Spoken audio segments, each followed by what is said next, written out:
Mata Nadine bersinar setelah mendengar penjelasannya. Jika itu bisa membuat hidupku lebih lama dari yang seharusnya, aku siap mengambil resiko. Kamu serius? Naura dan Ben berkata hampir bersamaan. Ibunya juga ingin mengatakan sesuatu, tapi ayahnya menghentikannya. Biarkan dia pergi, itu pilihannya sendiri. Pak Haris berbisik kepada istrinya.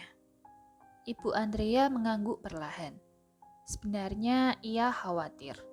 Namun seperti yang dikatakan suaminya sebelumnya, itu adalah pilihan putrinya sendiri.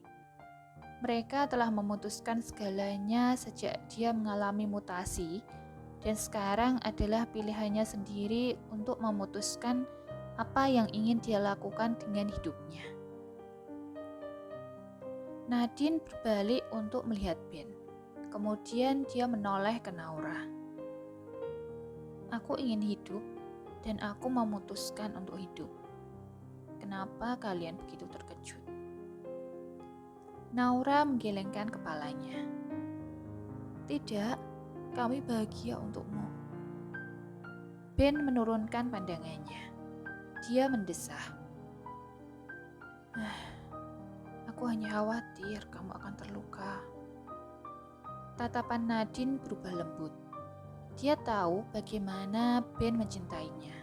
Dan sampai sekarang dia percaya bahwa dia masih memiliki sedikit rasa di dalam hatinya. Aku tangguh, oke? Aku pasti bisa mengatasinya. Dan aku tidak bisa membiarkan keponakanku terluka di tempat yang aku tidak tahu keberadaannya. Untuk sementara ini, kalian bisa menggunakan labku. Tante Ginny bersuara, dan Om Felix yang duduk di sampingnya mengangguk setuju dengan istrinya. Jika Anda ingin tim Anda datang ke sini, beritahu saya lokasi mereka. Dan saya akan mengirim pasukan elit saya untuk menjemput mereka, kata Noah. Baik Nyonya Ginny, terima kasih banyak atas kebaikan Anda. Saya akan menggunakan lab Anda untuk menjalankan tes. Dan untuk Tuan Noah, saya mungkin memerlukan bantuan Anda untuk menjemput tim saya dan juga Medi. Setelah kita selesai mengambil daerah Nadine, kita harus segera berangkat ke Kalimantan. Malam bulan purnama akan datang 2 hari lagi. Jika kita tidak bergegas, kita akan kehilangan kesempatan itu. Andy menjelaskan rencananya. Aku juga akan ikut. Nadine tiba-tiba berkata, menawarkan bantuannya. Apa? Tidak sayang, itu terlalu berbahaya. Mama, aku sudah dalam bahaya selama bertahun-tahun. Ini hanya untuk 2 malam kok. Tolonglah. Kalau begitu, aku juga akan pergi bersamamu. Ben juga menawarkan bantuannya.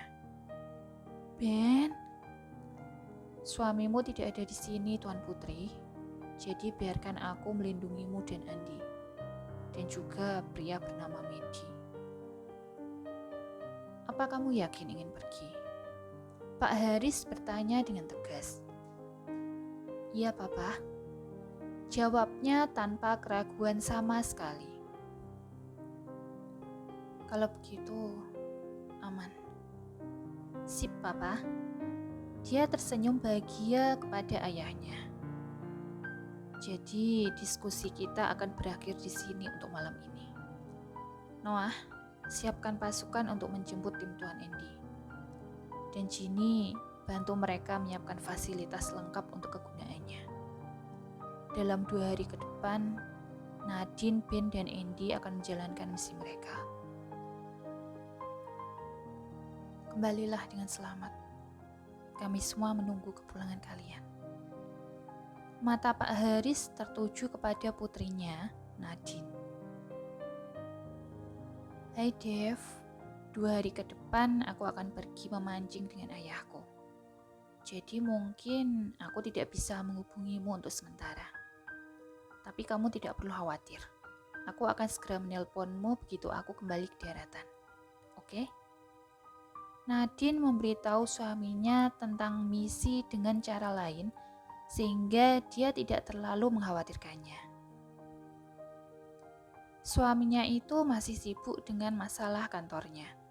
Tentu dia tidak ingin membebaninya dengan urusan sederhana seperti ini. Apalagi itu hanya untuk 2 hari. Oh, aku tidak pernah tahu bahwa kamu suka memancing, sayangku. Dev di seberang telepon sedikit mengernyitkan alisnya. Aku hanya menemani ayahku. Aku juga tidak tahu bagaimana cara memancing. Hati-hati kalau begitu. Tidurlah sekarang. Aku akan menelponmu lagi besok pagi.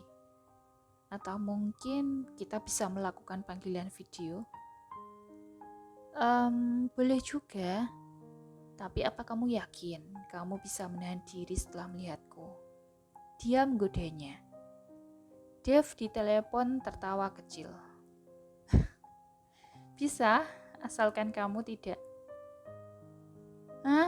Itu yang ingin aku lakukan. Ayolah, Hani. Kenapa kamu sangat nakal akhir-akhir ini? Aku hanya ingin menunjukkan bagaimana diriku yang sebenarnya di depanmu, suamiku. Sisi kekanak-kanakanku, sisi dewasaku, sisi tenangku, sisi marahku, sisi manjaku, setiap sudut sisiku. Itu karena dirimu, suamiku.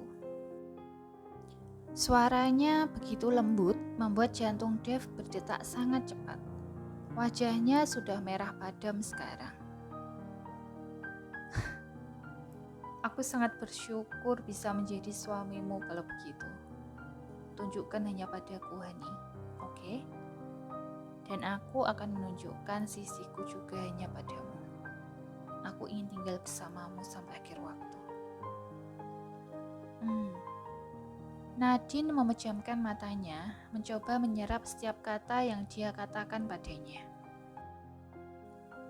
Aku mencintaimu, Nadine. Aku benar-benar mencintaimu. Ucap Dev di dalam hatinya. Aku sangat mencintaimu, Dev. Begitu pula dengan Nadine, kata cinta pada suaminya hanya dikatakannya dalam hati. Mereka terdiam selama beberapa detik. Sebelum akhirnya Dev berbicara lagi. Tidurlah sekarang. Selamat malam, Hani. Nadine bisa mendengar ciumannya. Selamat malam, suamiku. Dia juga menciumnya dan mengakhiri panggilan. Keesokan paginya, Naura mengantar Andy dan juga adiknya Nadine ke lab tante mereka di Surabaya. Di dalam mobil, mereka bertiga mengobrol hangat. Mereka membicarakan banyak hal. Andy adalah sosok yang easy going dan dia bisa berkomunikasi dengan baik dengan Nadine yang dikenal sebagai gadis pendiam. Untuk Andy, Nadine memberikan penilaian yang sama seperti Ben. Dia tampan dan juga ramah. Dalam waktu 20 menit, mereka tiba di tempat tujuan. Tante Ginny menyapa dan membawa mereka ke sebuah gedung rahasia. Seluruh ruangan tersebut berwarna putih dan tidak banyak orang di sana. Jadi kalian bisa menggunakan ruangan ini untuk melakukan penelitian. Aku akan memantau semuanya dari kantor. Tentu ini untuk keamanan. Ia tersenyum dan menatap mereka bertiga. Peralatan atau alat apapun yang kalian inginkan, kalian bisa bertanya kepada asistenku di luar ruangan. Mereka akan memberikan apapun yang kalian inginkan. Oke? Terima kasih, Nyonya Ginny. Jangan katakan itu. Ini juga untuk kepentingan keponakanku. Baiklah kalau begitu, aku akan pergi dulu sekarang. Dia melambaikan tangannya ke kedua keponakannya.